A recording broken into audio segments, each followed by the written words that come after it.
పని చేస్తా పైన పడిపోయాను కదా సార్. ఆ, ఆ పడిపోయినాక ఇంకా అడిగేవాళ్ళు ఎవరు లేరు, పెద్దవాళ్ళు తల్లిదండ్రులు లేరు నాకు అని. ఇంకోటి చిన్నపిల్లని నాకు ఇచ్చి పెద్ద పాపని పెంచుకోపోయింది వాళ్ళమ్మ.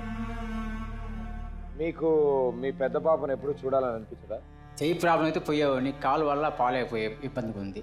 అంటే మీరు వేరే వాళ్ళ ద్వారా కానీ కొన్ని మాట్లాడడం జరిగిందా? ఎవరితో ఫోన్లో అయినా మాట్లాడడం జరిగిందా? అదేం లేదు సార్. అంటే ఇప్పుడు మీరు తాబిమేసిగా పనిచేస్తున్నప్పుడు రోజుకి ఎంత వచ్చేది? డైలీ 500 వస్తుంది సార్. డైలీ 500 వచ్చేది. మీ నలుగురే ఉండేవాళ్ళు అప్పుడు ఇంట్లో. మా అత్త మామ ఉంటున్నాం సార్. ఇప్పుడు మీరిద్దరే విడిగా ఎందుకున్నారు? పని చేయలేని చెప్పని. ఆవిడ వెళ్ళిపోయింది. అవును సార్. వాళ్ళ అమ్మ నాన్న కూడా వెళ్ళిపోయారా? ఆ అమ్మాయి ఉంటున్నా సార్ వాళ్ళు తల్లిదండ్రుల దగ్గరే. నన్ను చిన్న పాపను మాత్రము మా బంధువుల దగ్గరికి వెళ్ళమన్నారు. మా బంధువులు చార్జ్ తీయలేము.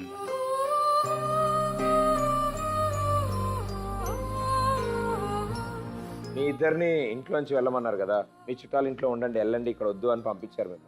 అవును సార్. మీతో పాటు ఆ చిన్నపిల్లని కూడా ఎందుకు పంపించారు? వాళ్ళ అమ్మ వాళ్ళ నాయన వాళ్ళ ముగ్గురు మాట్లాడుకుని చేసినారు సార్. ఇట్లా మీ ఇద్దరి మధ్యలో గొడవ వచ్చి మీరిద్దరు విడిపోయి ఇప్పుడు ఏమీ తెలియని ఆ పాపకి అన్ని కష్టాలు వచ్చాయి.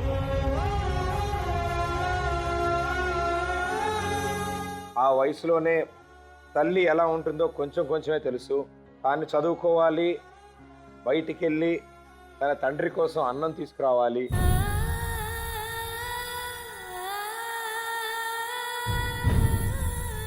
ఆపరేషన్ జరుగుండకపోతే ఎలా చేద్దాం అనుకుంటున్నారు? ఏం చేద్దాం? పాపని హాస్టల్లో వేసేసి నేను సూసైడ్ చేస్తున్నాను అనుకుంటున్నాను సార్.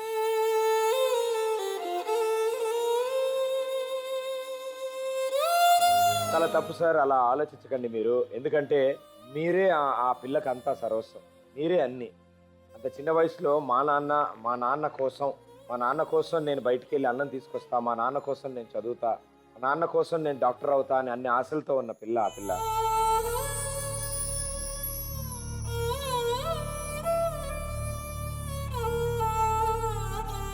మీరు ఎదుర్కోవాలి ధైర్యం. ఇన్ని ఎదుర్కొన్నారు కదా. యాక్సిడెంట్ అయినప్పుడు మీరు తట్టుకున్నారు, మీ భార్య మిమ్మల్ని వదిలినప్పుడు తట్టుకున్నారు. అవును సార్. ఇప్పుడు కష్టమైనా సరే అంతకంటే ఎక్కువ కష్టపడాలి మీరు. ఆ పాప కోసం కష్టపడాలి మీరు. సరే సార్.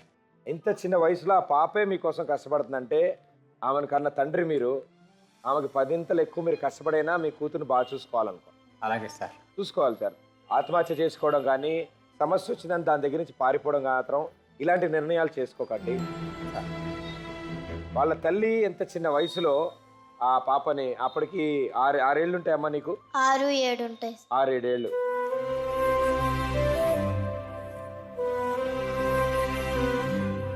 ఓ పండగ వచ్చినా లేకపోతే ఏం జరుగుతున్నా అందరం కలిసి ఉండాలని నీకు అనిపిస్తుంది కదా? అనిపిస్తుంది. ఎప్పుడు అసలు పండగలకు కానీ దేనికి కానీ వెళ్ళాలనిపించలేదా నీకు అమ్మ దగ్గరికి? వెళ్ళాలనిపించేది సార్, కానీ అమ్మ వాళ్ళు అక్కడికి వెళ్తే మమ్మల్ని ఇంట్లోకి రానిరు సార్.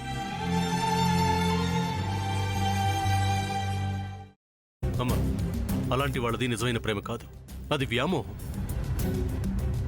ఎగ్జాక్ట్లీ చిన్నత్త. నిజంగా ప్రేమించుకున్న వాళ్ళు అలా చేయరు. ఎంత మనసు విరిగిపోతే కన్న కూతుర్ని పట్టుకొని మా దృష్టిలో చచ్చిపోయా ఉంటుందా తల్లి? అది సరే అమ్మా, తన కూతురుతో తన ఆ మాట అనేటప్పుడు ఆమె మాటల్లో వ్యథ, కళ్ళల్లో బాధ గమనించావమ్మా? పెద్దబాబుకు బర్త్డే విషెస్ చెప్పు కూడా వెళ్ళాం కదా. ఊరికే ఎలా కాలిపోతుంది? మంట పెడితేనో పడితేనో తగలబడుతుంది.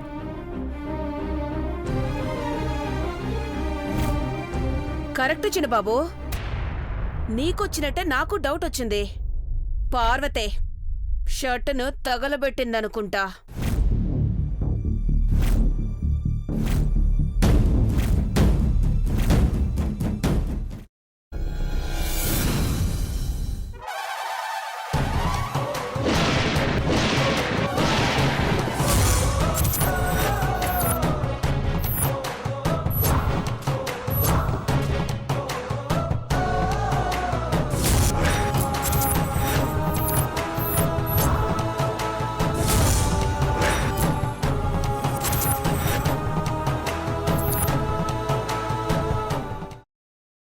తర్వాత పొట్టు తీసేసి చాప్ చేసి పక్కన పెట్టుకోవాలి.